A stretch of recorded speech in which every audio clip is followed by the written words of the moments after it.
Halo semuanya, kali ini kita bakal kupas tuntas salah satu teka-teki terbesar buat para seller online, terutama di TikTok Shop. Gimana sih caranya benar-benar paham sama keuangan bisnis kita? Coba deh bayangin, bulan ini toko kamu pecah rekor. Penjualan kamu atau GMV-nya tembus, wah, 2 miliar rupiah. Keren banget kan? Tapi pas kamu cek rekening bank, loh, kok uang yang masuk nggak segitu? Jauh banget malah. Jadi bingung kan? Kemana ya perginya semua uang itu? Nah, inilah dilema yang sering banget dialami seller TikTok Shop. Omset kotornya sih kelihatan gede banget, gampang dilihat. Tapi, profit bersihnya, itu dia, tersembunyi di balik tumpukan biaya-biaya yang, jujur aja, ribet banget. Soalnya, platform itu punya banyak banget pemakan profit tersembunyi. Ada komisi platform, biaya affiliate, diskon dari kita sebagai seller, biaya ongkir, bahkan sampai penyesuaian lain-lain. Pusing kan? Gampang banget kita kehilangan jejak, tiap rupiah itu lari kemana aja. Oke, sekarang ayo kita bedah bareng-bareng. Kuncinya itu ada di cara kita melihat data keuangan. Kalau datanya kita olah dengan benar, semua yang tadinya bikin bingung, jadi jelas banget. Pertama, kita mulai dari yang paling atas ya, Gross Merchandise Value atau GMV. Ini tuh angka penjualan total sebelum ada potongan apa-apa. Angka gede yang biasanya kita pamerin. Tapi, GMV itu bukan angka yang sebenarnya. Ada yang jauh lebih penting, namanya Net Merchandise Value atau NMV.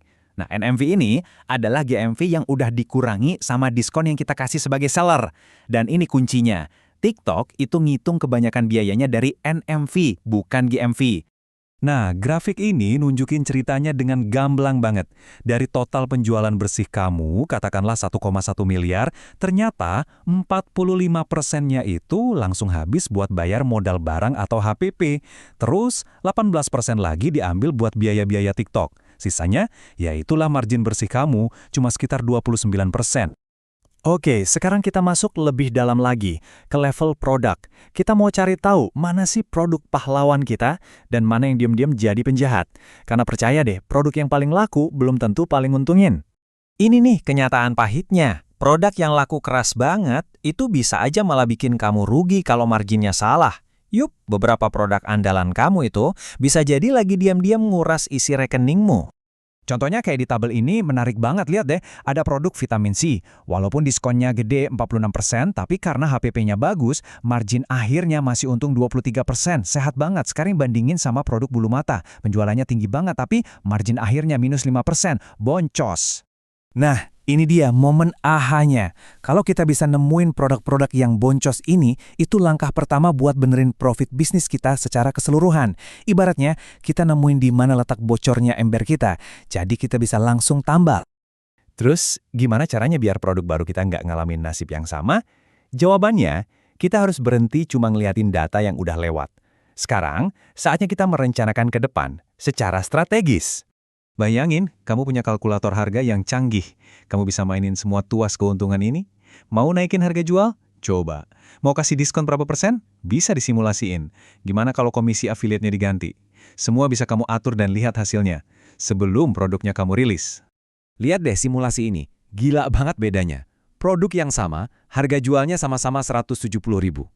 Kalau kejual organik, marginnya sehat, 22%. Tapi, kalau kejual lewat iklan affiliate yang biayanya tinggi, marginnya langsung anjlok, sisa 2% doang. Beda banget kan? Ini yang namanya kekuatan perencanaan. Coba bayangin, gimana kalau kamu bisa jamin produk itu bakal untung, bahkan sebelum kamu upload fotonya ke TikTok Shop. Kamu bisa main what if. Gimana kalau HPP-nya aku turunin? Gimana kalau target iklannya aku ubah? Kamu bisa merancang profit dari awal. Oke, bagian terakhir dan yang paling penting. Setelah dapat semua data dan insight keren ini, terus ngapain? Ya kita ubah jadi aksi, jadi keputusan bisnis yang cerdas, dan tentunya nguntungin. Dan ternyata buat mulai itu gampang banget loh, nggak seribet yang dibayangin.